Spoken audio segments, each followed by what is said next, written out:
जीव जागो जीव जागो, गोरा चंद्र बोले। जीव जागो जीव जागो, गोरा चंद्र बोले।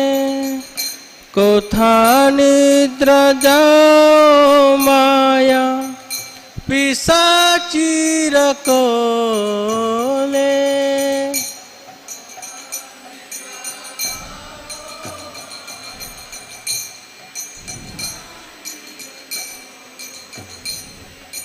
जीव जागो जीव जागो, गोरा चंद्र बोले। जीव जागो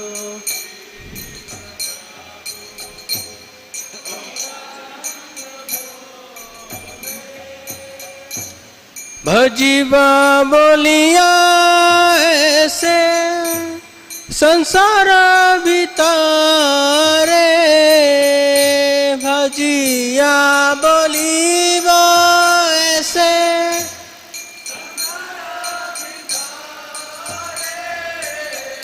भूलिया रहिलो तुमी अविद्यार भारे।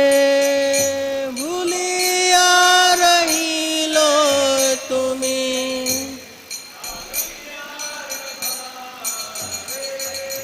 जीव जागो जीव जागो, गोरा चंद्र बोले। जीव जागो जीव जागो,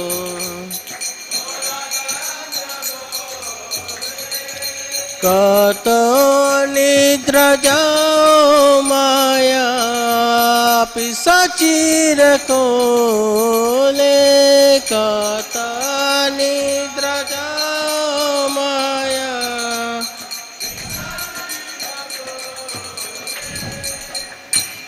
भूलिया रहिले तुमी अविद्यार भारे।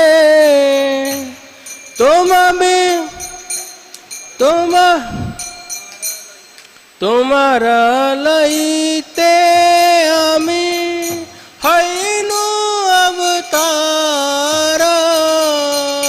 तुम्हारा लईते आमी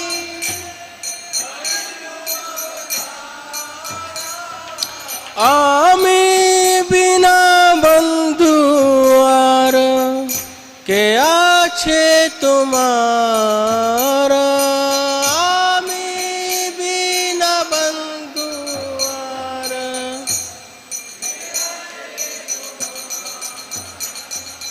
जीव जागो जीव जागो, गोरा चंद्र बोले।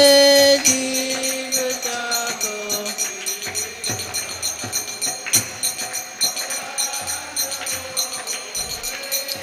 कोता निद्रा जाओ माया, पिशाचीर कोले। होता निद्रा जाओ माया,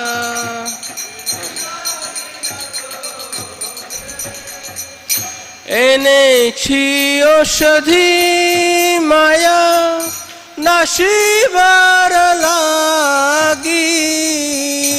এনেছি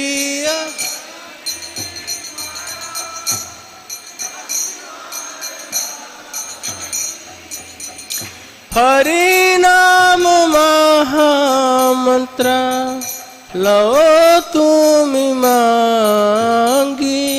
हरि नाम महामंत्र,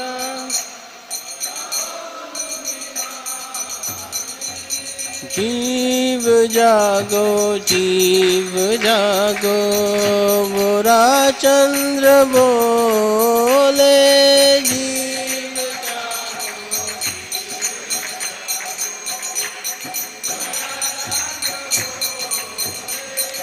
कोता निद्रा जाओ माया पिशाचीर कोले कोथा निद्रा जाओ माया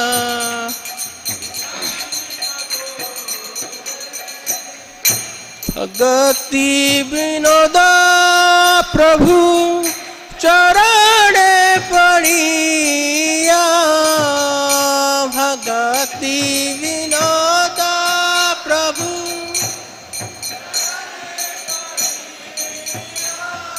से हरि नाम मंत्र लैलो मांगिया हरि नाम मंत्र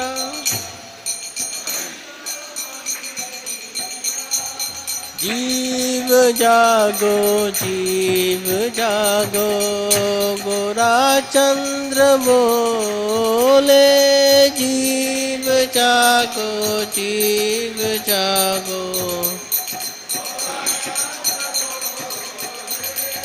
कोथा निद्रा जाओ माया पिशाचीर कोले कोथा निद्रा जाओ माया हरे कृष्णा कृष्णा कृष्णा हरे हरे हरे राम राम राम हरे हरे हरे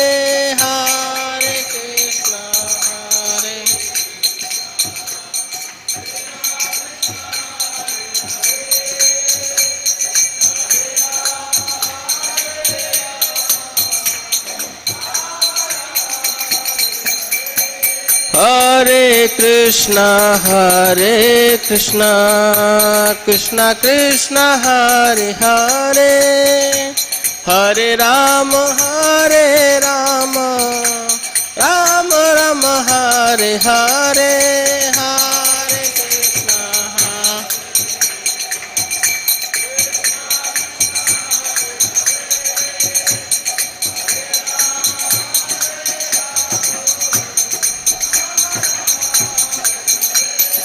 हरे कृष्णा हरे कृष्णा कृष्णा कृष्णा हरे हरे हरे राम राम राम हरे हरे हरे कृष्णा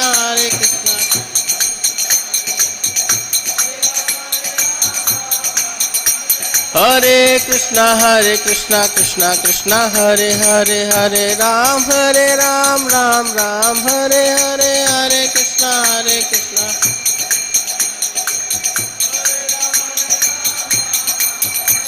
हरे कृष्णा हरे कृष्णा कृष्णा कृष्णा हरे हरे हरे राम राम राम हरे हरे हरे कृष्णा कृष्णा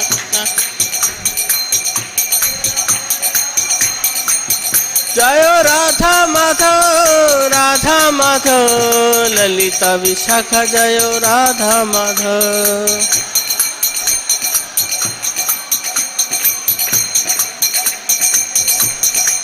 जय सीताराम लक्ष्मण हनुमान सीताराम लक्ष्मण हनुमान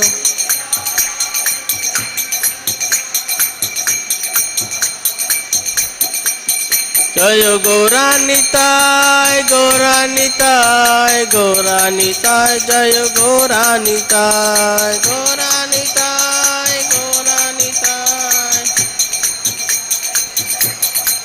जय पंचतत्व जय पंचतत्व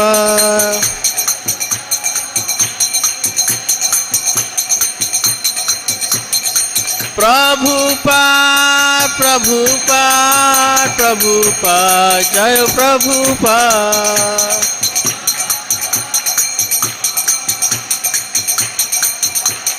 नीताय गौर हरि बोल गौर हरि बोल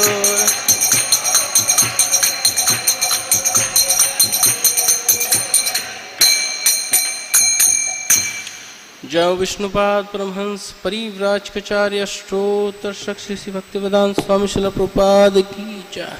बीवीटी फाउंडाचार्य जीवीसी फाउंडाचार्य saviour the whole world with चन्नारविंद भक्तिवेदांत स्वामी श्रील प्रभुपाद की जय। समस्त गुरु परंपरा की जय। नामाचार्य दास ठाकुर की जय। श्री श्री राधा माधव ललिता विशाखा जी की जय। श्री श्री सीताराम लक्ष्मण हनुमान जी की जय। श्री श्री गौणिताय पंचतत्व की जय। जगत गुरु शिल प्रभुपाद की जय। निताय गौर प्रेमानंदे। All God's assembled bodies, all God's assembled bodies, all God's assembled bodies, all God's Shri Shri Guru and Gauranga, all God's Srila Prabhupada की जय।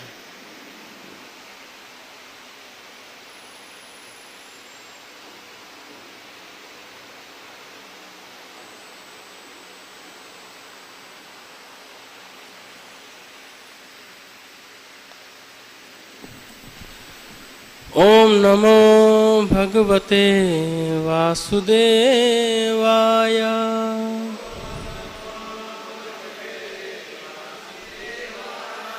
ओम नमो भगवते वासुदेवाय।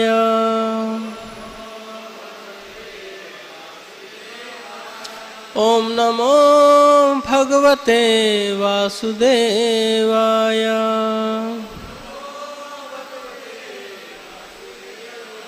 नष्टप्रायसु भद्रेषु नित्यं भागवत सेवया भगवती उत्तम श्लोके भक्तिर्भवती नैष्ठिकी। तो आप सबका स्वागत है आज की श्रीमद् भागवतम कक्षा में। और आज का श्लोक है श्रीमद् भागवतम स्कंद 4 अध्याय 29 श्लोक संख्या 35।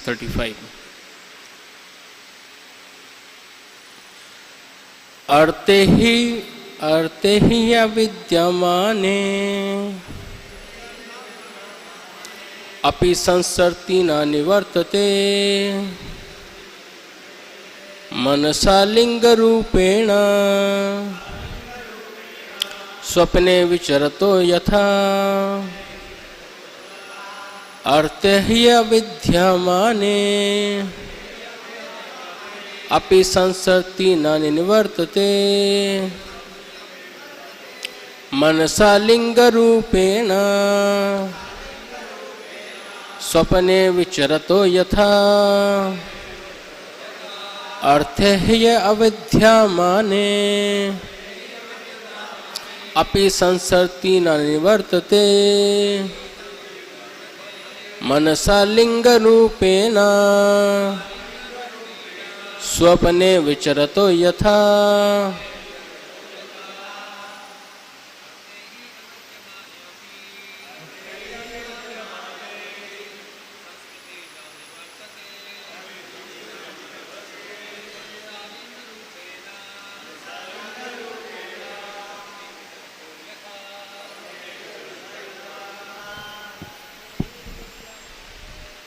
तेहि अविद्यमाने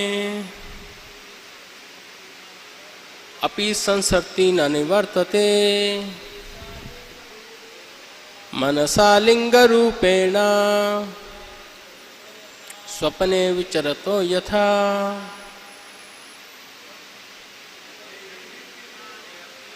अर्थे है अविद्यमाने अपि संसर्ति न निवर्तते मनसा लिंगरूपेण स्वप्ने विचरतो यथा।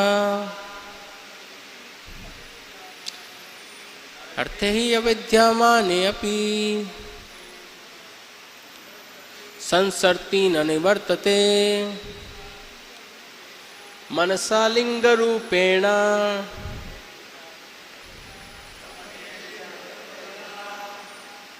माता जी, अर्थे ही अविद्यमाने अपि संसर्ति न निवर्तते मनसा लिंगरूपेण स्वप्ने विचरतो यथा। ओके, शब्दार्थ तात्पर्य शिल प्रभुपाद जी के द्वारा। शिल प्रभुपाद की जय। अर्थे वास्तविक कारण ही निश्चय ही अविद्यमाने न रहने पर अपि यद्यपि संसरति संसार न नहीं निवर्तते छुटकारा पाता है मनसा मन से लिंग रूपेण सूक्ष्म शरीर से स्वप्न में विचरत कार्य करते हुए यथा जिस प्रकार। अनुवाद।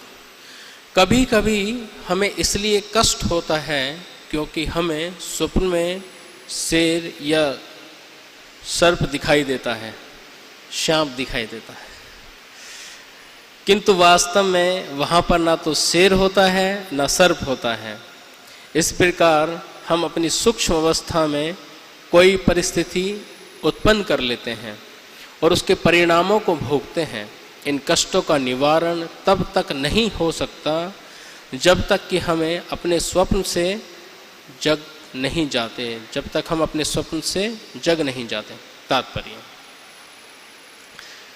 अनुवाद मेरे साथ दोहराइए। कभी कभी हमें इसलिए कष्ट होता है क्योंकि हम स्वप्न में शेर या सर्प दिख जाता है, किंतु वास्तव में वहाँ ना तो शेर होता है न सर्प।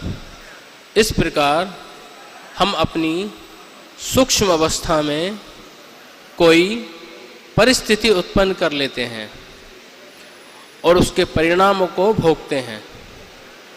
इन कष्टों का निवारण तब तक नहीं हो सकता जब तक कि हम अपने स्वप्न से जग नहीं जाते। तात्पर्य।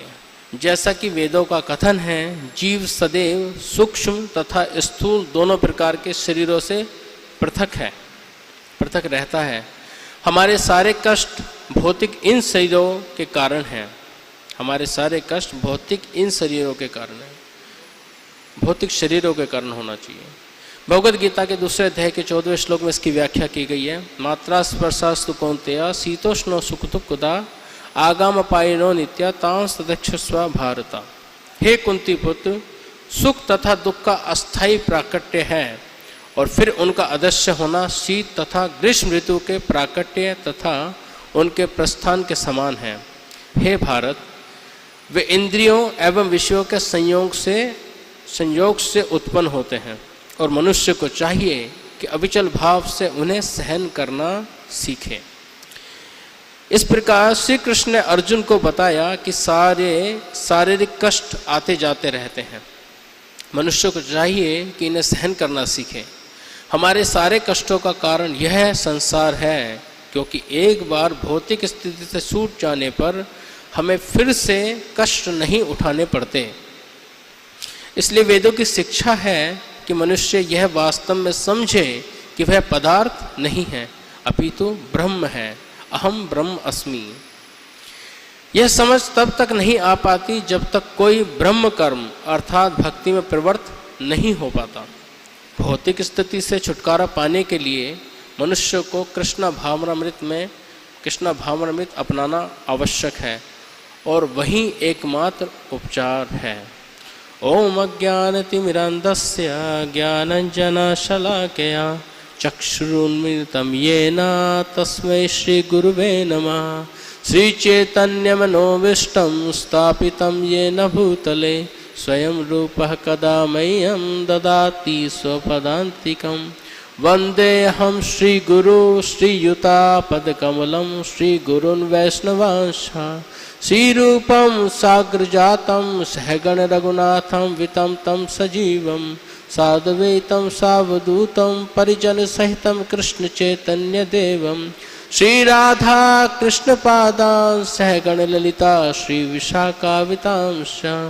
हे कृष्णा करुणा सिंधु दीनबंधु जगतपते गोपेश गोपिका कांता राधा कांता नमस्तुते।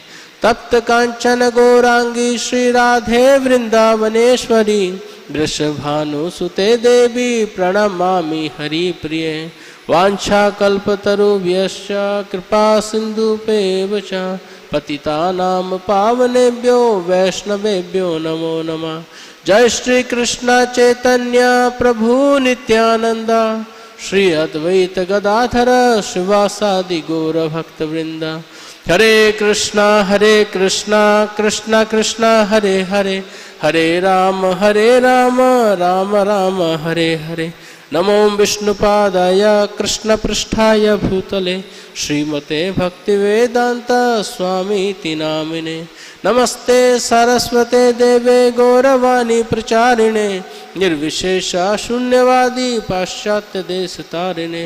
मुखम करोति वाचालं पंगो लंगायतिं गिरि यत्कृपाहं वन्दे श्री गुरुतीर्थारिणं परमानंद माधवं श्री चैतन्येश्वरम्।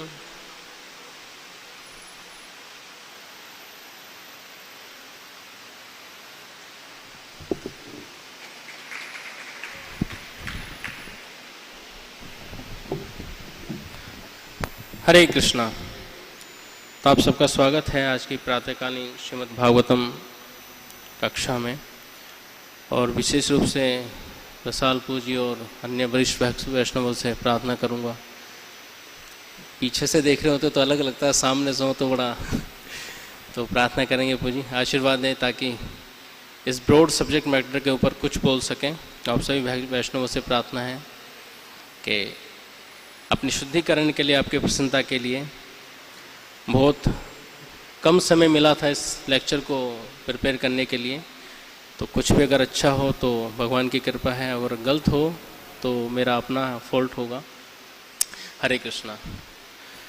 तो ये पुरंजन आख्यान लगभग, अगर मैं ठीक हूँ तो लगभग 6 महीने से ज़्यादा हो गया, 6 महीने 1 साल हो गया। नीचे से स्टार्ट हुए थे, मंदिर भी खुल गया, अभी तक भी चल ही रहा है। और अभी भी लगभग आज ये श्लोक है 35 और लगभग इसके 40 से 35 श्लोक और हैं अभी इस चैप्टर के अंदर, जो अभी हमारा 29वां चैप्टर चल रहा है। उसके बाद जाके जो प्राचीन बहिर है जिसको ये पुरंजन की कथा सुनाई जा रही है उसको रियलाइजेशन आएगी। क्या रियलाइजेशन आएगी?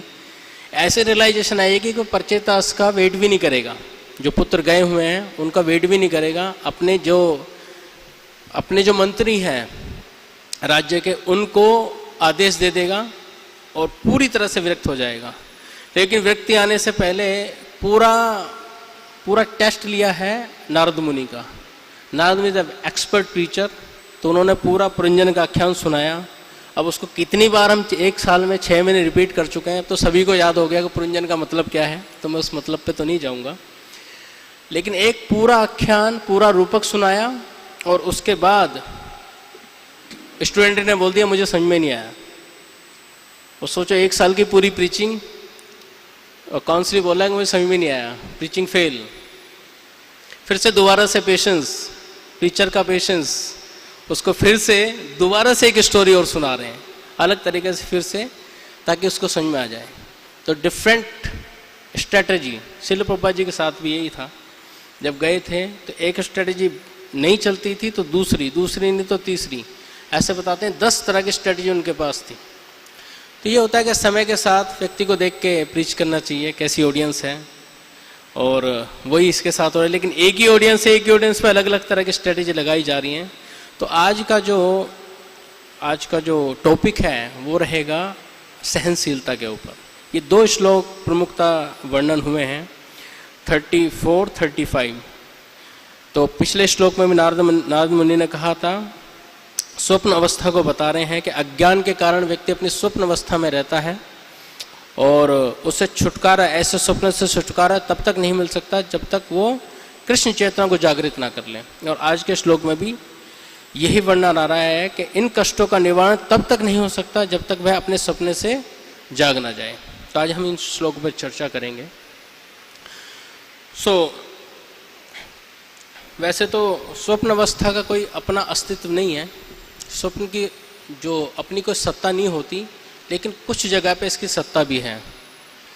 सत्ता है जैसे कि अपना भी एक इसका एविडेंस है, जैसे कि श्रील प्रभुपाद जी को खुद सपने में आए थे भक्ति सिद्धांत महाराज, उनको बोला कि आप संन्यास लो, तो उस अवस्था के अंदर संन्यास यानी कि शुद्ध अवस्था के अंदर शुद्ध भक्तों के साथ रेसिपिकेशन होता है। और कुछ स्वप्न हमारे बद्ध अवस्था में होते हैं, जैसे यहाँ प्रभुपाद बता रहे हैं, पिछले श्लोकों में भी तात्पर्य में बता रहे हैं कि कोई दो चीज़ देख ली, या इस श्लोक में वर्णन हो रहा है, कहीं हमने सोना देख लिया, कहीं पहाड़ देख लिया, उसका कॉम्बिनेशन दिखता है कि सोने के पहाड़ दिख गया, इस तरह से कॉम्बिनेशन होता है, तो इस तरह से भी दिख जाता है।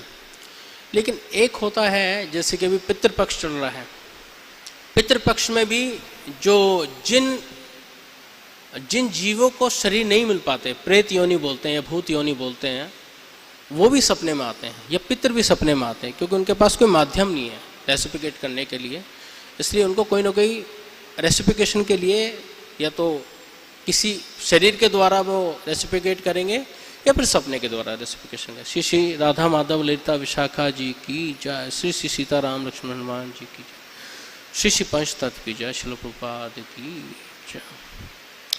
तो एक भक्त थे, वो कहीं पे जॉब करते थे, वो लेबोरेटरी थी, और लेबोरेटरी उस तरह की थी जिसपे प्रयोगशाला किस तरह की, जिसपे जो स्टैचू होते हैं शरीर के स्कल्स, क्या बोलते हैं, स्केल, हाँ, तो वो था, उस पर वो टेस्ट करते थे कि किस बॉडी का क्या पार्ट है, बॉडी का पूरा जो हड्डियों का ढांचा पूरा बना होता है। तो जब वो टेस्ट करते थे तो ये भक्त जो थे, आती इन्हीं को आवाज़ थी, तो इनको आवाज़ आती थी कि मुझे आप मुक्त करा दीजिए, मुझे आप मुक्त करा दीजिए। तो जब ये आवाज़ इनको आती थी तो ये बड़े हैरान होते थे, क्योंकि इस पर टेस्ट करना होता था, तो ये सोचते थे आवाज़ आती कहाँ से, और सुनाई इनको ही देती थी, बाकी किसी को सुनाई देती नहीं थी। और जब ये शाम को घर जाते थे तो सपने में इनको फिर ये आवाज़ आती थी कि मुझे मुक्त करा दो, मुझे मुक्त करा दो, मुक्त होना चाहता हूँ। तो इन्होंने अपने सीनियर से पूछा कि ऐसे ऐसे मैं एक लेबोरेटरी में काम करता हूँ, और वहाँ पे एक वो शरीर, उस पर मैं कुछ हमें करना पड़ता है, तो वहाँ पे ये रेगुलर आवाज़ मुझे ही सुनाई देती है। मैंने बाकी से पूछा, किसी को सुनाई नहीं देती। अब ये भक्त क्यों सुनाई देती थी, क्योंकि यही माध्यम है, कुछ भला कर सकता है। तो इन्होंने क्या किया कि एक दिन ये आवाज़ जागते हुए भी उनको सामने से आवाज़ आ रही है रूम के अंदर ही कि मुझे मुक्त कर दो। तो इन्होंने क्या किया, इस सपने के ऊपर मैं थोड़ा बताना चाह रहा हूँ कि कुछ चीज़ें जो हम आंखें खोल के बातचीत कर रहे होते हैं, परिस्थिति के अनुसार रेसिपिकेशन कर रहे होते हैं, सेम चीज़ें हमारी सपनों में भी हो रही होती है। ऐसा लग रहा होता है कि वो भी वास्तविक है। तो उसमें वही आवाज़ फिर से इनको सुनाई देने लगी। तो इन्होंने हिम्मत करके उससे पूछा कि आप कौन हैं और मुझे ही क्यों आप बोल रहे हैं ये मुक्त करा दूं। तो उन्होंने बताया कि जिसके ऊपर आप टेस्ट कर रहे हो ना, वो जो ढांचा है शरीर का, स्कल्स जो है, वो मैं ही हूँ। अब ये डरे तो नहीं, लेकिन सपने की बात है भी, लेकिन की मतलब डरी भी, थोड़ा आँख खुल गई एकदम। लेकिन भक्त थे क्योंकि, तो इतना डर नहीं था, क्योंकि इनको थोड़ा सा पहले से फिलोसफी क्लियर थी। तो इन्होंने क्या किया, एक दिन रात को उस लेबोरेटरी से उसको निकाला और किसी नदी में जाके उसको प्रवाहित कर दिया। फिर अगले दिन वही सपने में फिर से आया और आके उसने बोला, थैंक यू सो मच, मैं अब मुक्त हो चुका हूँ। तो कभी कभी सपने सच भी होते हैं, लेकिन डिपेंड करता है कि ऐसे सपने किसको दिखाई दे रहे हैं। अभी किसी को दिखाई दे रहे हैं तो कृपया मुझसे तो ना पूछे, मैंने बस जो शुद्ध भक्तों का रियलाइजेशन है नहीं, बद्ध अवस्था में आई नहीं है, और पितृ उत्र को मुझे कुछ ज़्यादा पता नहीं है। तो जस्ट लाइक ए स्टोरी जो मैंने सुना था, ये मैंने आपको एक्सप्लेन किया है। तो स्वप्न ही है, चाहे आंखें खोल के हो और चाहे बंद करके हो, इस स्वप्न का आख्यान दे रहे हैं। तो इस स्वप्न में भी बता रहे हैं, सहन करना सीखे, मात्रा स्पर्शास्तु कौन्तेया, शीतोष्णो सुख दुख दा आगाम पायनो नित्या ताम तितिक्षस्वा भारता। अर्जुन को भगवान भगवद गीता में यही बता रहे हैं कि ये सर्दी गर्मी की तरह है और आते जाते रहेंगे, इसलिए इन दुखों का, दुख और सुख को समान स्तर पर सहन करना सीखें। अब देखिए कितनी अजीब बात है, पहले अध्याय में भगवान कृष्ण चुप रहे, अर्जुन पूरा अपना बोलता है। दूसरे अध्याय में भगवान बोलेंगे, अभी अर्जुन चुप रहेगा। लेकिन पहले पूरा साधु वाला व्यवहार है, किसका, अर्जुन का। मेरे ये पिंड दान कौन करेगा, ये है वो है, इनका भला कैसे होगा, ऐसे राज्य का क्या फ़ायदा, वो शाम को भगवद गीता में सुनते होंगे। पूरा अध्याय 1 हो चुका है। सारी चीज़ उसे बताई तो भगवान तब तक चुप रहे, लेकिन उसका साधुत्व जो था, जो साधु का व्यवहार था, वो वास्तविक साधु का व्यवहार नहीं था, क्योंकि वो मोह से ग्रस्त था, माया से ग्रस्त था।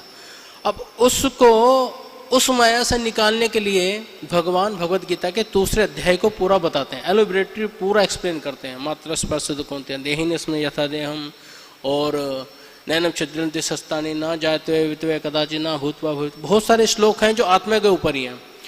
अब दूसरे अध्याय को कंप्लीट करते करते भगवान कृष्ण ने अपनी गीता बोल दिया है। गीता वैसे तो 2 अध्याय में पूरी हो गई। अब अर्जुन को ये रियलाइजेशन आ गया कि मैं शरीर नहीं, मैं आत्मा हूं, और यही तो भगवद गीता बता रही है। लेकिन अभी वाले श्लोक में क्या बोल रहे हैं? हे भारत, हे प्रथापुत्र, हे कौन्तेय। अब ये शब्दों से क्यों सूचित किया जा रहा है? जब आप शरीर हो ही नहीं और ये आपने बताया आत्मा हो, तो फिर ये शरीर से संबोधन क्यों किया जा रहा है? देहात्म बुद्धि के हुए ना फिर तो भाई, शरीर से, नाम से, संसार से आप जो अपने आप को आइडेंटिफाई कर रहे हो, तो इसका मतलब क्या है? फिर से आप देहात्म बुद्धि में लेके आ रहे हो। एक तरफ खुद ही हटा रहे हैं कि आप शरीर नहीं हो, और फिर आत्मा का ज्ञान दे रहे हैं, और दूसरी तरफ भगवान फिर, तो गीता के माध्यम से भगवान ने पहले पूरी तरह से विरक्त किया अर्जुन को कि आप शरीर हो ही नहीं, आत्मा हो, और फिर उसी गीता के माध्यम से ये शब्द बोलते प्रथापुत्र, भरत, कौन्तेय, अलग अलग नाम से पुकारेंगे, पूरे 700 श्लोकों तक चलेगा। फिर उसको ललकार रहे हैं। ऐसे जैसे श्रील प्रभुपाद अपना कोई भी लेक्चर प्रारंभ करते थे तो क्या बोलते थे? You are not this body, you are spiritual soul. लेकिन जब भारत यहाँ पे नई दिल्ली में पंडाल प्रोग्राम किया तो कह रहे हैं उनसे, what is the use of human American body? फिर क्या फायदा आपका अमेरिकन बॉडी होने का? तो एक तरफ ज्ञान दे रहे हैं कि आप शरीर नहीं आत्मा हो, लेकिन दूसरी तरफ बोल रहे हैं आपका क्या फायदा अमेरिकन होने का अगर आप इतना ये कार्य नहीं कर सकते। तो कहने का मतलब है कुछ चीजें सटल लेवल पर हैं, कुछ चीजें ग्रोस लेवल पर हैं, और अर्जुन का ये कॉम्बिनेशन चलेगा। जब ये पूरा कार्पण्य दोषों से निकालते हुए अपने पूरी कृपण दुर्बलता को बताएगा और आगे बढ़ेंगे, तो 2 चीजों का कॉम्बिनेशन चलेगा। क्या बोलेंगे भगवान? ममा स्मरण युद्ध चा, अंदर से मेरा स्मरण करो, लेकिन बाहर से इस शरीर से युद्ध करो। यानी कि कार्य तो आपको करना पड़ेगा, चाहे वो स्थूल शरीर से हो, चाहे ग्रोथ शरीर से हो। ग्रोथ शरीर को आप लगा सकते हो मेरे स्मरण में, और स्थूल शरीर को लगाओ आप इनका वध करने में, क्योंकि वो आत्मा के लेवल पे नहीं होंगे, वो शरीर के लेवल पे जाके होंगे। तो उनको ललकार के उनके क्षत्रिय भाव को प्रकट कर रहे हैं। अब यहाँ पर जो क्वालिफिकेशन है 3रे अध्याय का श्रीमद् भागवतम का 3रा स्कंद 25वां अध्याय का 21वां श्लोक है। तिथिक्ष्वा कारुणिका सुहृदय सर्वदेहिना अजात सत्रव शांता साधव साधु भूषणा। तो ये जो गुण है ये साधु के हैं। अब अर्जुन साधु है या क्षत्रिय है? क्या है? अर्जुन साधु है या क्षत्रिय है? कि क्षत्रिय साधु नहीं हो सकता? और साधु तो पहले था ही, तभी तो कह रहा मैं लड़ाई नहीं करूंगा, मैं तो चला जाता हूं जंगल के अंदर, पिंडदान करने पड़ेंगे, इतना नरसंहार में नहीं देख सकता। तो साधु वाली बात तो बता रहे थे भगवान। फिर ऐसा क्यों? क्षत्रिय तो क्यों मरवा रहे हैं? इतने सारे लोगों को मरवाने के क्यों ललकार रहे हैं? तो क्यों कर रहे हैं ऐसा? क्योंकि वो जो साधुत्व है वो माया से जनित है, मोह से जनित है, क्योंकि वो अपने से, मैं और मेरे से आइडेंटिफाई कर रहा है।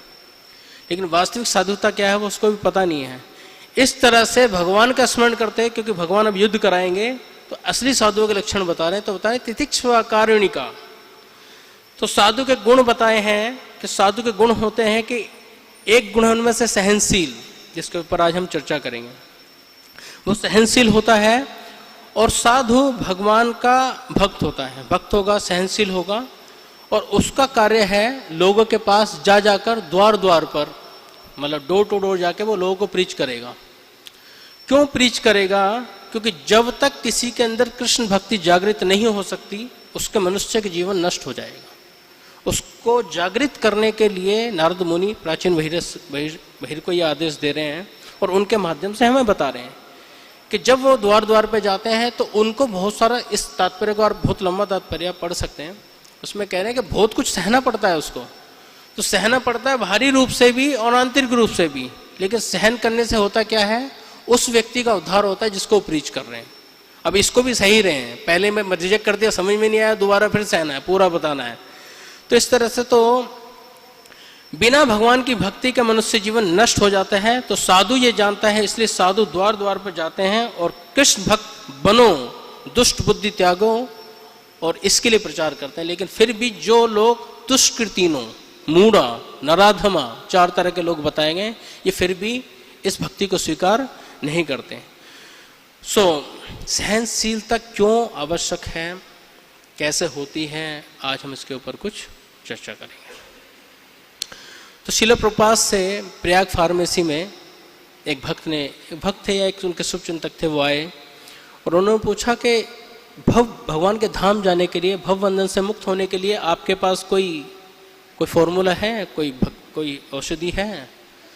तो शिला प्रभुपाद ने बताया हाँ है, उसको फॉर्मूले को मैं भी तैयार कर रहा हूँ। है क्या बताया? तृणादपि सुनी चेना तरोरपि सही सुना अमानिना अमान देना कीर्तनीय सदाहरी। जो ये फॉर्मूला प्रभुपाद ने उसने बताया था और रोज हम गाते भी हैं। सहन करना सीखना पड़ेगा। अर्जुन को ये शिक्षा दे रहे हैं भगवान। क्यों शिक्षा दे रहे हैं? क्योंकि जब तक व्यक्ति सहन नहीं करेगा वो अपने इस सटल और ग्रोस लेवल से ट्रांसफॉर्म नहीं कर सकता। उसकी ट्रांसफॉर्मेशन के लिए उसको ये सहन करना पड़ेगा। कैसे? अर्जुन को भगवान बोल रहे हैं कि सहन करो, कष्ट तो आते जाते रहेंगे। और इसमें एक एग्जाम्पल आता है जड़ भरत का। जो भरत महाराज थे, सोचे 10 मिलियन ईयर्स, कितना होगा 10 मिलियन? 1 करोड़ साल, 1 करोड़ ना, 1 करोड़ साल तक राज्य किया था। इतना बड़ा राज्य, और उस राज्य के अंदर इतने वैभव से भगवान की वर्शिप करते थे, इतने अच्छे से पूजा करते थे, लेकिन फिर भी इतना अच्छा सब कुछ था, राज्य था, ठाकुर जी की अच्छी सेवा चल रही थी, फिर भी वैराग्य के लिए जंगल में गए। सब कुछ सेटल छोड़ के गए थे, क्योंकि उनको पता था कि यहाँ से मुझे वो पूर्ण अनुराग जो भगवान के प्रति डेवलप नहीं कर सकता मैं। छोड़ के गए, और स्टोरी आपको पता ही है। फिर वहाँ जाके हिरण से आसक्त हो गए। हिरण से ऐसे आसक्त हुए थे कि इतनी आसक्ति उनमें आ गई थी कि जहाँ पे वो भगवान के चरणारविंद, चरणों का स्मरण करके प्रफुल्लित होते थे, वही चरणों का स्मरण उनको हिरण के शरीर में होने लगा, हिरण के चरणों में होने लगा। तो जब वो हिरण चलती थी तो बताते हैं, वो कहता कि ऐसा लग रहा है जैसे पृथ्वी पर वो श्रृंगार कर रही हो चल के। तो उसके चरण चिन्ह जो पड़ रहे हैं, तो वो जो छाप है, तो ऐसा लग रहा है जैसे पृथ्वी का श्रृंगार हो रहा हो। मतलब पूरी आसक्ति जो थी, पूरी आसक्ति आ गई हिरण के अंदर। और परिणाम क्या हुआ? विरक्ति के ले गए थे और सबसे बड़ी आसक्ति में फंस गए। हिरण का शरीर मिला, उसकी मृत्यु हुई। और फिर जो नेक्स्ट बॉडी मिली जड़ भरत की। अब जड़ भरत की जो बॉडी मिली थी, सब चीजें स्मरण में थी, एज इट इज। मैं ये राजा था, मैं हिरण बना था, स्मृति सब कुछ बनी रही, लेकिन रिस्पॉन्स बंद कर दिया। पूरी तरह से अपने आप को चौक कर लिया। अब पिता बोल रहे हैं, भाई बोल रहे हैं, परिवार बोल रहा है, सब कुछ बोल रहे हैं, सुनते थे, एकदम पागलों की तरह व्यवहार करना। तब तक कुछ नहीं बोला। जब परिवार को लगे तो रिजेक्ट ही है। अब जब उन्होंने देखा कि भाइयों ने मारने का प्रयास किया है, डाकुओं ने मारने का प्रयास किया है, तो वहाँ से निकल के लास्ट में जब राजा रघुगण के साथ जाते हैं, तब जाके पहली बार जो वो इतना बड़ा, मतलब अगर उसको पढ़ते जाए ना, इतने सारे चैप्टर हैं कि बुद्धि जड़ हो जाए। इतना ब्रॉड है, इतना सारा है, इतना बड़ा वो उपाख्यान, आपस में चर्चा उनकी। जब राजा रघुगुण से चर्चा कर रहे हैं तो इतनी डीप फिलॉसफी दे रहे हैं वहां पर भरत महाराज, जो अब तक बोले ही नहीं थे। तो क्या फर्क था, पहले नहीं बोल रहे थे और राजा रघुगुण को बोल रहे हैं? ओके, इसलिए नहीं बोल रहे थे क्योंकि वहां पे कोई कृष्ण विषय चर्चा थी नहीं, और यहाँ पर सारी चर्चा, क्योंकि उसको रियलाइज कराना है, कृष्ण के बारे में रियलाइज कराना, तो उसको भी चर्चा कर रहे हैं। लेकिन इनके पास जो प्रीवियस संस्कार थे 2 जन्मों के, वैसे तो बहुत सारे जन्मों के होते हैं, लेकिन प्रीवियस 2 तो इनको प्रॉपर याद थे। करे 2 जन्मों की वजह से, एक तो आसक्ति की वजह से मैं फंसा था, और दूसरा जहां मैंने कृष्ण का विस्मरण किया था, उनको भूला था, इन दो कारणों की वजह से मैं फंस गया था। इस बार क्या करना, कृष्ण के अलावा किसी और बोलना नहीं है और आसक्ति कृष्ण के लिए रखनी है। तो राजा रहुगण से इन्होंने पूरी कृष्ण चर्चा की।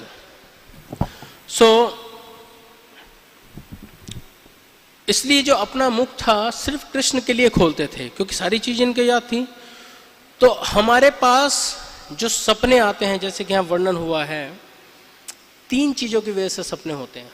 वैसे तो बहुत सारे कारण हो सकते हैं। या तो हम कहीं पे कोई चीज को देख चुके हैं, वो सपने के अंदर आएगी, या हमने कुछ देख के बोल के अनुभव किया है, वो चीज सपने में आएगी, या फिर हमने कुछ ऐसा शब्द यूज किए हैं या तो बोले हैं या सुने हैं। 3 कारणों से, अनुभव से, शब्दों से और देखने से। प्रत्यक्ष, अनुमान और शब्द, इन तीनों के कॉम्बिनेशन से आपके चित्त के अंदर जो संस्कार डेवलप होता है, उसी से ही थॉट क्रिएट होते हैं जो हमें जागृत अवस्था में आते हैं, और उसी से ही सपने क्रिएट होते हैं जो सोने की अवस्था में आते हैं।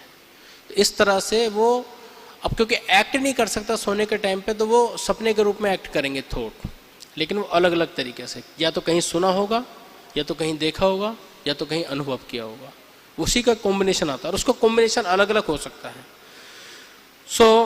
ये 3 चीज़ों का कॉम्बिनेशन से व्यक्ति को सपने देख सकते हैं, और इसका संस्कार बिल्कुल वैसे ही रहते हैं जैसे कि हम जागते हुए महसूस करते हैं, बिल्कुल वैसे ही एक्ट होता है सपने के अंदर भी, लेकिन फिर भी इसकी कोई वास्तविक सत्ता नहीं होती। इसलिए सपने में वही चीज आती हैं जो पहले देखी हो, सुनी हो, या अब क्वेश्चन आता है कि सहन क्यों करें, क्यों करना चाहिए सहन? हाँ, रियलिटी है, ओके, रियलिटी नहीं है, ओके, और कोई? यस, रोजी ने पकड़ लिया, ट्रांसफॉर्मेशन के लिए, स्थूल एंड ग्रोथ के ट्रांसफॉर्मेशन के लिए सहन कर, अभी इस पर हम चर्चा करेंगे। इसमें एक दूसरा क्वेश्चन है, अगर हम सहन ना करें, ऑप्शन क्या है? अगर सहन नहीं करते तो क्या कर सकता है व्यक्ति? कोई ऑप्शन है? हाँ, ओके, रिएक्ट करेगा, कर्म बंधन में फंसेंगे, वेरी नाइस। लेकिन फिर भी ऑप्शन क्या है? सब कुछ करने के बाद फिर भी तो सहन नहीं कर रहा। अभी जेल के अंदर व्यक्ति बंद है, चिल्लाए, गाए, सोए, कुछ भी करे, ऑप्शन क्या है? बाहर तो नहीं निकल सकता ना। सहन करने के अलावा स्पेशली भक्तों के लिए कोई ऑप्शन नहीं है। हालांकि सहनशीलता बाहर भी काम करती है, लेकिन इस पर में भी तो सहन क्यों करें, ऑप्शन नहीं है। अगर सहन नहीं करते तो राधानाथ महाराज, इसमें एक बहुत अच्छा उनका कोट है, और शायद मैंने आई थिंक किसी भक्त से सुना था, कह रहे anxiety both side, either spiritual world either material world, दोनों तरफ ही एंजाइटी है।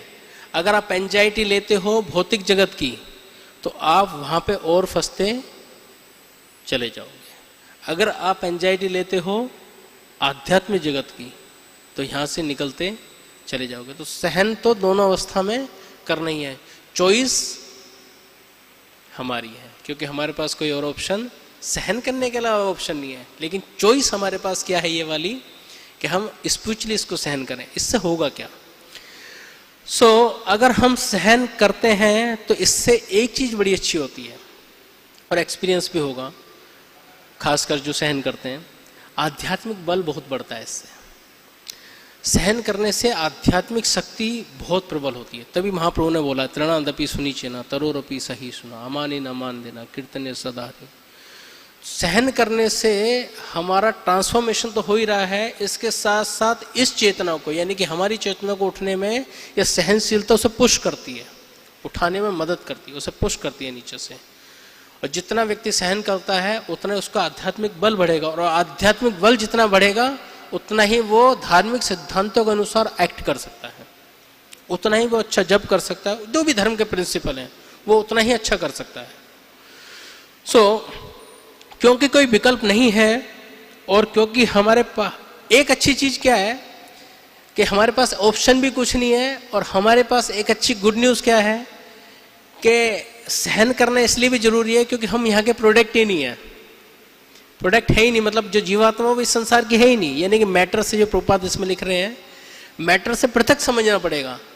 तो समझना पड़ेगा मतलब बात की बात है, लेकिन आप खुद ही देख सकते हो अभी कि जब जब आप समझते हो तब तक आप एंटेंगल होते चले जाते हो। इसलिए जब तक प्रभुपाद के तात्पर्य को नहीं जीवन में उतारेंगे, आपको प्रैक्टिकल समझ में नहीं आएगा क्या कहना चाह रहे हैं। जब तक समझेंगे नहीं तब तक निकलेंगे नहीं। इसलिए जब कोई समझ जाता है कि मैं इस संसार का प्रोडक्ट नहीं हूं, तब वो उस चीज के लिए एक्ट करना स्टार्ट करता है। अब ये क्लियर अंडरस्टैंडिंग होनी चाहिए कि ये संसार मेरे लिए है ही नहीं और मैं यहाँ के लिए नहीं बनाऊं। तो फिर शरीर क्यों दिया हुआ है? तो वैसे ही जैसे मम स्मरण युद्ध चा, युद्ध तो करना पड़ेगा। वहां पे अर्जुन के लिए महाभारत का युद्ध था, लेकिन हमारे पास यहाँ पर द्वंद्व युद्ध है जो कि हर वक्त चलता है। और द्वंद्व युद्ध से लड़ते हुए ही हमें स्मरण करते हुए यहाँ से निकलना पड़ेगा, because we are not the product in this material life, in this material world. इसको उससे ही कनेक्ट करना पड़ेगा, सहन करना पड़ेगा, आध्यात्मिक बल मिलेगा, और वो आध्यात्मिक बल पुश करता है यहाँ से निकलने के लिए। इसलिए बहुत आवश्यक है। इसलिए सहन करने में कितने भक्तों को परेशानी होती है? सबको होती है, मुझे भी होती है।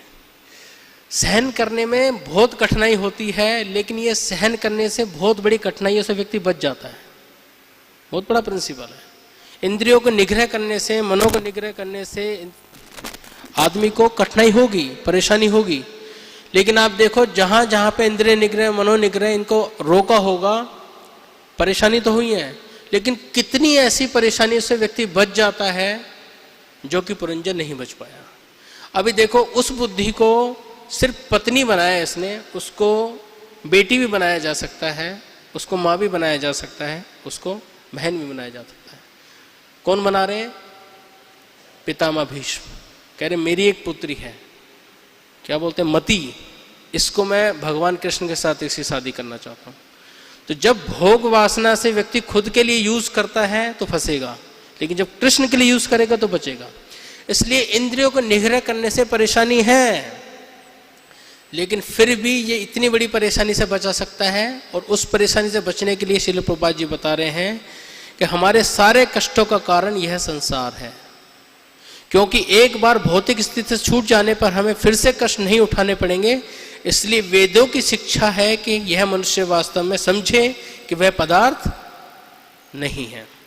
अब इसके लिए तीन प्रिंसिपल, तीन चीजें बताई गई हैं जो हमारे कंट्रोल में। We have 3 things: intention, attention and action.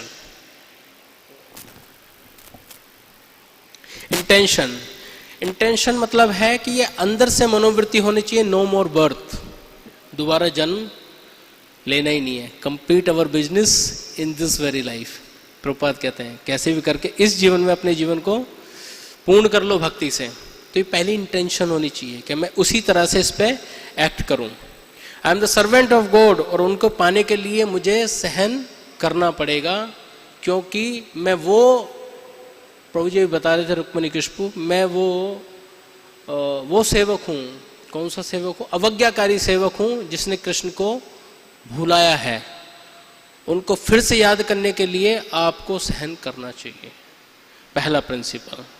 इसमें क्या है? अयि नंद तनुज कृष्ण, अयि नंद तनुज किंकरम पतिता माँ विष्णु भवम मधु, कृपया तव पाद पंकजस्त धूलि सदिशम विचिंतया। मैं अयि नंद तनुज कृष्ण, मैं इस विषम मृत्यु रूपी सागर में गिर पड़ा हूँ, कृपया इस विषम मृत्यु सागर से मेरा उद्धार कर अपनी चरण कमल की धूलि का कण बना लीजिए। यह होगा कब? जब व्यक्ति स्पिरिचुअली और इंटेंशनली एक्ट करेगा उसके ऊपर। I am a servant of God. तो क्योंकि उसे इसी जीवन में अपने लक्ष्य को पूरा करना चाहिए, तो इंटेंशनली ये सहन करने की आदत उसको डालनी चाहिए। सेकंड, अटेंशन में है कि किस चीज़ पे ध्यान रखना चाहिए। तो अक्सर यहाँ पे एग्जाम्पल दिया जाता है कि जैसे मान के चलो मायापुर जा रहे हैं, मायापुर ट्रेन में हम बैठे हैं, कालका जी ट्रेन में बैठे हैं। अब ट्रेन में जाते हुए जहाँ जहाँ वो रुकेगी, कानपुर रुके, अलीगढ़ रुके, कहीं भी रुके, जब व्यक्ति उतरेगा तो कुछ पानी लेना हो सकता है, कुछ भी लेना हो सकता है, बाहर से लेना पड़े, लेकिन ध्यान कहाँ रहता है? कहाँ ध्यान रहता है? हाँ, ट्रेन पे रहता नहीं, ये नहीं रहता कि 20 रुपए की बोतल है 15 रुपए मिलनी चाहिए, कहाँ ध्यान रहता है? कुछ भी हो जाए ट्रेन पे ध्यान रहेगा। तो अटेंशन, कुछ भी होता रहे लाइफ के अंदर, ये गोल क्लियर होना चाहिए कि मेरी अटेंशन भगवान कृष्ण के ऊपर होनी चाहिए। Intention and then attention. Attention क्या है? प्रभुपाद जी तात्पर्य में लिख रहे हैं, हमारे सारे कष्टों का कारण यह संसार है। जब तक कारण संसार बना रहेगा, अटेंशन भी उस पर जाते रहेगी, तो व्यक्ति फंसा रहेगा। इसलिए गोल ऑफ द लाइफ ये पता होना चाहिए कि मुझे यहाँ से निकलना है। तो अटेंशन जैसे ट्रेन के ऊपर रहता है, वैसे जीवन में सारे काम करते हुए, चाहे स्टूडेंट लाइफ में हो, चाहे गृहस्थ लाइफ में हो, और चाहे हमारा ब्रह्मचारी लाइफ, जो भी लाइफ है, उसमें एक ही चीज ध्यान रखें कि जो भी कार्य हो रहे हैं वो अंततः ये स्मरण कराने के लिए हो कि मुझे कृष्ण की प्राप्ति करनी है। उसके साथ साथ स्मरण, उसके पहले स्मरण और उसके बाद में स्मरण। इसलिए राधा गोविंद महाराज कहते हैं अंत में कृष्ण ही काम आएंगे, बाकी अटेंशन जहां भी दी है वो बांध के रखने वाली है। इसलिए आपने बाकी सारे प्रयास में कृष्ण रखने चाहिए, अटेंशन एंड देन एक्शन। अब ये समझ में आ गया कि मैं इसी लाइफ में जाना है मुझे वापस, और मुझे किस चीज का ध्यान रखना है। तो तीसरा है एक्शन, तो उस पर फिर एक्ट करना है। एक्ट क्या करना है कि एक्ट करना किस तरीके से, तो पहले पता होना चाहिए कि एक्ट करने के लिए क्या चाहिए। तो भगवान ने ये ग्रंथ दिए हैं, उसके अनुसार फिर जीवन को जीना है। इट्स लाइफ मैनुअल, भागवतम है, भगवद गीता है, तो उनके अनुसार एक्ट करना है। उसमें सब कुछ दिया हुआ है, क्योंकि और कोई विद्या, सारी विद्या जड़ वैभव, भक्ति विनोद ठाकुर कहते हैं सारी जड़ का वैभव है, सब आपको बांधने वाली है। केवल कृष्ण का ज्ञान ही आपको मुक्त कर सकता है। इसलिए हमें जो हमारा एक्शन प्लान होना चाहिए, उस एक्शन प्लान के अंदर ये क्लियर होना चाहिए कि शास्त्रों के अनुसार, गुरु साधु शास्त्र, इन तीन के अनुसार जीवन जीना है। ये हमारा एक्शन प्लान होना चाहिए। और फिर लास्ट में प्रभुपाद कंक्लूड कर रहे हैं किस चीज को, कि ग्रोस एंड सटल बॉडी के ऊपर प्रभुपाद ने बोला है जब तक हम इसको टॉलरेट नहीं करेंगे, चाहे ग्रोस हो चाहे सटल हो, जैसे प्रभु जी ने बताया अभी, तब तक ट्रांसफॉर्म नहीं कर पाएंगे, निकल नहीं पाएंगे। और सारा प्रोसेस जो वो ट्रांसफॉर्मेशन का ही है। मन को स्पिरिचुअलाइज करना है। इसलिए भक्ति गोपाल कृष्ण महाराज बोलते हैं कि चेक करना पड़ेगा आपका मन आपका मित्र है या आपका शत्रु है। अगर मित्र है तो भक्ति के कार्य करा रहा होगा, शत्रु है तो भक्ति से हटा रहा होगा। तो दोनों ही चीजों को सहन करते हुए आपको इससे ट्रांसफॉर्मेशन की तरफ लेके जाना है, इसलिए सहन करो। और इसलिए कुछ सटल कर्म होते हैं और कुछ ग्रोस कर्म होते हैं जो अपने आप में मैनिफेस्ट होते हैं। कुछ देखोगे कुछ विचार सटल रूप में कोई विचार आएंगे और ग्रोस रूप में कुछ एक्शन होंगे। इन दोनों पे एक्ट करना होता है धार्मिक सिद्धांतों के अनुसार। वो अभी हमने डिस्कस किया, जो थर्ड था हमारा एक्शन, उस एक्शन प्लान जो है यानी कि शास्त्रों के अनुसार, धार्मिक सिद्धांतों के अनुसार अगर हम उस पर एक्ट करेंगे तो ये रिस्पॉन्ड जो होगा वो बिम्सिकली नहीं होगा, तो क्या होगा, शास्त्रों के अनुसार होगा। तो क्या करेगा, ये कर्म जनरेट नहीं करेगा। जैसे पुरंजन का कर्म जनरेट हो रहा है, तो कर्म जनरेट नहीं करेगा, ये क्या करेगा, अकर्म जनरेट करेगा, यानी कि भक्ति। तो धार्मिक प्रिंसिपलों के अनुसार समझते हुए इसको एक्ट करना है, चाहे वो ग्रोस लेवल पे हो चाहे सटल लेवल पे हो। और अगर हम धर्म अनुसार रिस्पॉन्ड नहीं करते तो प्रॉब्लम क्या है, पुनरपि जननी पुनरपि मरणम। पुरंजन से फिर स्त्री, स्त्री से फिर ये राजा के उसमें गया, तो बार बार वो रेगुलर चलेगा। सो एब्सोल्यूट विजन को समझने के लिए जो प्रभुपाद यहाँ पर लिख रहे हैं, एब्सोल्यूट विजन को समझने के लिए ये तब समझ में आ सकता है जब हम ये समझे अहम ब्रह्मस्मि। ये जब तक समझ में नहीं आ पाता जब तक कोई ब्रह्म कर्म यानी कि भक्ति में प्रवृत्त ना हो। भक्ति का प्रवृत्त होने का मतलब है कि उसी तरह से एक्ट करना, ब्रह्म कर्म यानी कि ब्रह्म दृष्टि रखना जो भगवान हमसे चाहते हैं। अब हम ब्रह्म कर्म में लगे हुए हैं, जो भी भक्त लगे हुए हैं, लेकिन अभी ये रियलाइजेशन हमारे पास नहीं है। लेकिन ये ग्रेजुअली आ जाएगी क्योंकि हम प्रोसेस में हैं और ये ग्रेजुअली आएगी। इसलिए बहुत ज़्यादा ना चेस्टाइज नहीं करना चाहिए किसी को या अपने आप को, मैं तो बहुत बद्ध जीव हूँ, मैं तो बहुत पतित हूँ, ये है, कुछ नहीं मिलेगा तो इसी में लगे रहेंगे। एक्चुअली क्या, हर शब्द की ना छाप जारी है। अब हम बद्ध जीव हैं, वो तो क्लियर है ना, वो तो है ही। लेकिन बद्ध जीव तो वो भी कह रहे हैं, भक्ति विनोद ठाकुर भी, मैं भी बद्ध जीव हूँ, तो क्या फर्क है? वो अपनी दयावश या वो अपनी दीनता इसलिए दिखा रहे हैं क्योंकि उनके लिए एक सेकंड का भी विस्मरण उनको पाप जैसा लगता है, और हमारे लिए घंटों घंटों का विस्मरण भगवान का पाप जैसा नहीं लगता। इसलिए वास्तव में हम पाप करते हैं, वो पाप करते ही नहीं है। तो ये रियलाइजेशन हमारे लिए है, भले ही रियलाइजेशन नहीं भी आ रही, लेकिन ग्रेजुअली जिस प्रोसेस में हम बने हुए हैं, क्योंकि ये एक ऐसी गुफा है जिससे आचार्य निकल के गए हुए हैं, महाजन ये ना गाथा सुपंता। भले ही उस गुफा के अंदर अंधेरा है, लेकिन फिर भी वो दूसरी तरफ से हमें आवाज दे के बता रहे हैं कि हम इससे निकल के गए हैं, आप आ जाओ। तो ये भरोसा है हमारे पास। तो आज हम ग्रेजुअली लगे हुए हैं, एक दिन इसमें हम सक्सेसफुल भी होंगे, लेकिन इसके लिए प्रयास की आवश्यकता है। प्रयास क्या है? जो हम कर रहे हैं, 16 माला का जप है, जो भी वटा जितनी एक्टिविटीज प्रभुपाद जी ने दिए, तो एक दिन वो क्या होगा कि एक दिन जो सब्जेक्ट मैटर है ये हमारा पूर्ण हो जाएगा, ये गारंटी है, ये आचार्य बता रहे हैं। एक दिन वो सफल होगा। तो सहन करते हुए हमें महाजनों के रास्तों पर चलते हुए एक दिन इससे निकल जाएंगे। हरे कृष्णा कृष्णा कृष्णा हरे हरे, हरे राम राम राम हरे हरे। जगत गुरु शिल प्रभुपाद की जय। तो ये छोटा सा प्रयास था, मुझे रात ही पता चला था, तो जैसा भी था। किसी का कोई क्वेश्चन है तो पूछ सकते हैं। अगर मैं आंसर नहीं कर पाता भाई तो आंसर भी आप ही कर देना, क्योंकि यस भाई। ये बहुत सुंदर प्रवचन था आपका। जैसे आपने बताया कि सहन करने से आध्यात्मिक बल बढ़ता है, जितना सहन करेंगे उतना आध्यात्मिक बल बढ़ेगा। लेकिन अक्सर देखा जाता है कि सहन करते हुए व्यक्ति ना कमज़ोर होता रहता है। अब एक लिमिट आ जाती है, सहन ही नहीं कर पाता, फिर उसका फट जाता है। तो सहन करने का प्रयास करता है लेकिन फिर भी कमज़ोर होता रहता है, एक दिन उसका बस्ट आउट निकल जाता है। तो मुझे इसका क्या कारण है कि आध्यात्मिक बल नहीं बढ़ रहा बल्कि वो कमज़ोर हो रहा है? ओके जी, जो मैंने सुना है मैं उसको रिपीट करूँगा, लेकिन अगर कोई भी इसमें और कंट्रीब्यूशन करना चाहे तो बोल सकते हैं। मेरी जो लिमिटेड अंडरस्टैंडिंग है मैं उस पर बोल सकता हूँ। तो जैसे बाहर लोग सहन करते हैं तो उसे कमज़ोर समझा जाता है, मतलब ये कमज़ोर व्यक्ति है, इसके बस की कुछ नहीं है, ऐसा कुछ बोला जाता है। तो एक एक्सपेक्ट तो ये है कि बाहर स्किल की कमी हो सकती है या सहनशीलता दूसरी भी हो सकती है। लेकिन जो भक्तों के समाज में जहाँ पर हम लोग रह रहे हैं, यहाँ पे सहनशील का जो फार्मूला है वो प्रभुपाद भी बता रहे हैं, जैसे मैंने भी डिस्कस किया, और स्वयं महाप्रभु ने दिया है।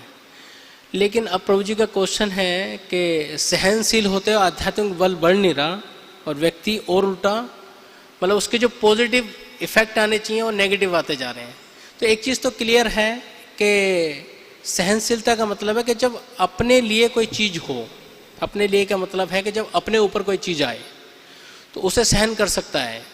क्योंकि जब सहन व्यक्ति करता है, आपका भी एक्सपीरियंस होगा, छोटा मोटा मेरा भी है, जब व्यक्ति सहन करता है, भले ही गलत चीज़ के लिए भी सहन कर रहे होते हैं, तो भले ही हम थोड़े वीक महसूस कर रहे हों, लेकिन ये सब चीज़ें ना भगवान देख रहे होते हैं। और इससे होता क्या है कि हो सकता है कोई ऐसी अपॉर्चुनिटी हमसे लूज हो रही होती है हमारे सहन करने से, लेकिन आप देखोगे कुछ बड़ी अपॉर्चुनिटी भगवान क्रिएट कर रहे होते हैं उसके अनुसार। तो कोई नहीं देख रहा तो भगवान तो देख रहे होते हैं। दूसरा, ये आर्टिफिशियली नहीं होना चाहिए, मैं सहन कर लूँ पर भाव कुछ हो रहा हूँ। सहनशीलता का मतलब पहले ये समझना पड़ेगा मैं सहन करूँ क्यों। तो सहन करना क्यों है? क्योंकि मैं spiritual, I am the spiritual, मैं कोई मटेरियल नहीं हूँ, और मैं वो अवज्ञाकारी सेवक हूँ जिसने भगवान कृष्ण को विस्मरण किया है। तो जितना व्यक्ति सहन करता है वो भगवान पे डिपेंड होता है, उनकी कृपा पे आश्रित होता है और उनसे प्रार्थना करता है। तो उसके कंट्रोल में बहुत सारी चीज़ें नहीं होती, लेकिन भगवान की कृपा से वो चीज़ें उसको मिल रही होती हैं सहन करने से, क्योंकि उसके कोई कंट्रोल में नहीं होती। तो अपेरेंटली ऐसा लग सकता है वो कमज़ोर हो रहा है, लेकिन भगवान की दृष्टि से वो ग्रोथ कर रहा होता है। तो प्रभु जी, मेरी ये छोटी सी अंडरस्टैंडिंग है, बाकी कोई और कुछ बताना चाहे तो you can add.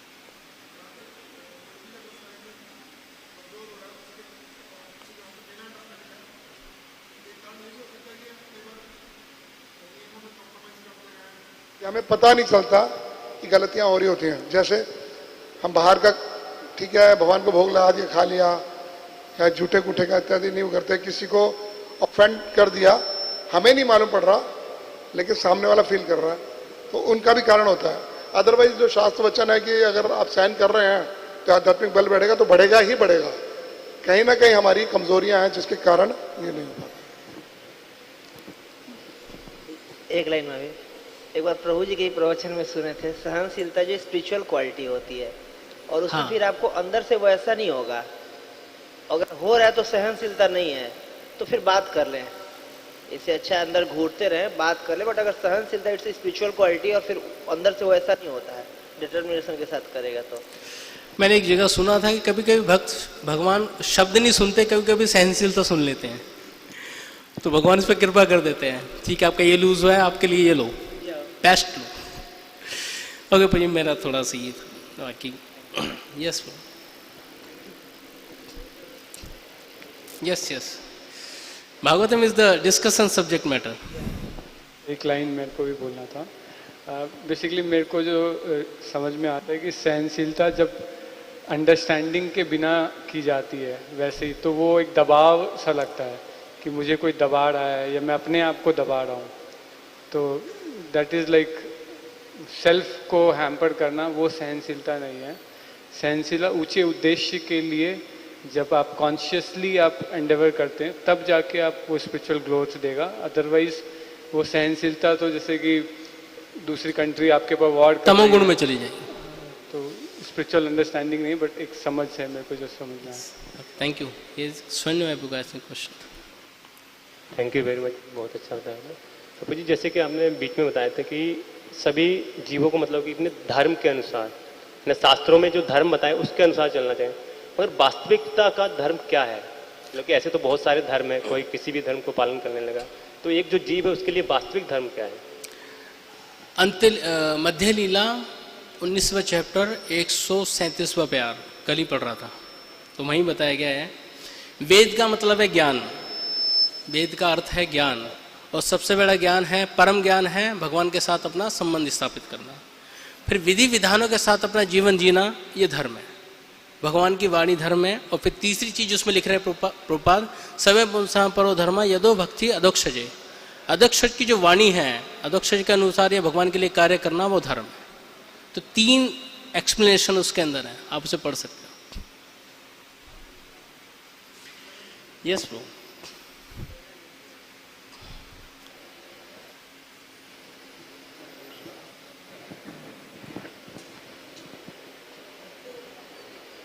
Hare Krishna. Thank you मुझे, आपने बहुत अच्छा बताया। इसमें एक मेरा क्वेश्चन था कि हमें सहन करना चाहिए, है ना, लेकिन कब कौन सी परिस्थिति में हमें सहन नहीं करना चाहिए, थोड़ा एक बार आप इसमें भी आप बताएं तो। फेमस एग्जाम्पल जगह में बताइए, अपने लिए नित्यानंद ने सहन किया, बोले नहीं, लेकिन महाप्रभु क्या किया, सुदर्शन चक्र निकाल दिया। नित्यानंद क्या कह रहे हैं, यहाँ पे आप इनकी रक्षा करने के लिए आए, मारने के लिए आए, ऐसे तो सारे मारे जाएंगे। तो जब अपने ऊपर कोई ऐसी परिस्थिति हो जिसको सहन करके हम मिशन के लिए कंट्रीब्यूशन कर सकते हैं, तो सहन कर लेना चाहिए। लेकिन अगर किसी भक्त के ऊपर अटैक हो या कुछ प्रॉब्लम आए और मिशन को भी लॉस हो, तो पूरा हनुमान जी वाला रोल दिखाना चाहिए, पूरी लंका जला देनी चाहिए उस समय पे, अर्जुन वाला रोल होना चाहिए, कोई माफ़ नहीं करेगा, क्योंकि फिर आप शेल्टर भगवान का ले रहे हो, उस कंडीशन में नहीं कर सकते। यस माता जी। बाकी लोग अगर जाना चाहें तो प्लीज़ मेरी वजह से मत रुकें, अगर जाने तो उनकी इच्छा है तो। Thank you for the nice class प्रभु जी। प्रभु जी, जैसे कि कोई भी परिस्थिति आती है हमारे सामने लाइफ में, तो एक तो हमारे वो अपने प्रारब्ध होते हैं पिछले जन्मों के, उस हिसाब से वो परिस्थिति हमारे सामने आती है, तो उसको हमें सहन करना ही पड़ता है। और अगर हम सहन नहीं करते हैं उसको, तब क्या होता है कि वो हमारा प्रारब्ध खड़ा रहता है फिर, ठीक है ना।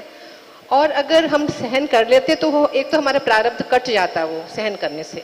दूसरे, जब हम लोग रिटॉर्ट कर लेते हैं या मतलब उस परिस्थिति में अपना रिएक्शन शो करते हैं, तब भगवान ये देखते हैं कि इसने अपना मामला तो अपने आप ही सुलझा लिया है, तो मुझे इंटरफेयर करने की ज़रूरत नहीं है। और अगर हम सहनशील बन जाते हैं उस केस में, और कॉन्टिन्यूसली हम सहनशील रहते हैं, तो उस केस में भगवान हमें अपनी शरण में ले लेते हैं और हमारी जिम्मेवारी ले लेते हैं वो, कि ये सहनशील है, इसके प्रारब्ध भी कर चुके हैं, सहनशील है, तो फिर भगवान उसका उत्तरदायित्व अपने ऊपर ले लेते हैं और उसको अपनी शरण में लेके फिर उसके लिए वेलफेयर मतलब अच्छे कार्य करते।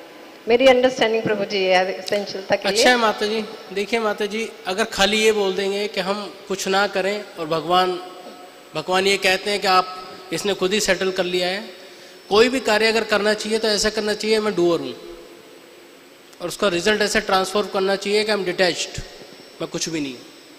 तो कार्य करने के लिए आपको डूअर बनना पड़ेगा, लेकिन रिजल्ट आप ऐसे दे रहे हो बिल्कुल जैसे भगवान ने ही दिया है।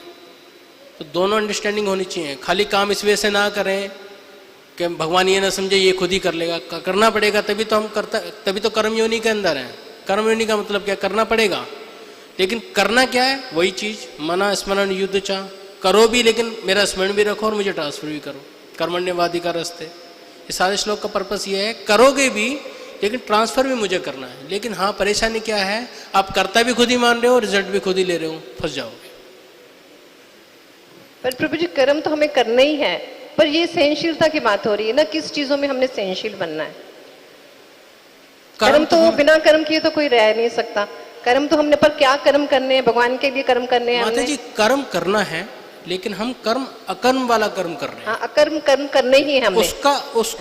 उसका वो जर्नी ज्यादा, मतलब वो जर्नी है ही नहीं। हाँ जी, अकर्म तो हम करते ही रहेंगे, पर जो हमने काटने अपने प्रारब्ध, उसके लिए सहनशील तो हमें बनना पड़ेगा। ऐसा बताते हैं भगवान हमारे सारे कर्म काट चुके होते हैं, तभी भक्ति में लेके आते हैं, पर क्योंकि हमें अभिमान ना हो जाए इसलिए समय समय पे कुछ कुछ चीजें ऐसी देते रहते हैं, सावधानी के लिए कि हम सावधान हो जाएं, सतर्कता रहे, इसलिए देते रहते हैं। ठीक है प्रभु, थैंक यू सो मच।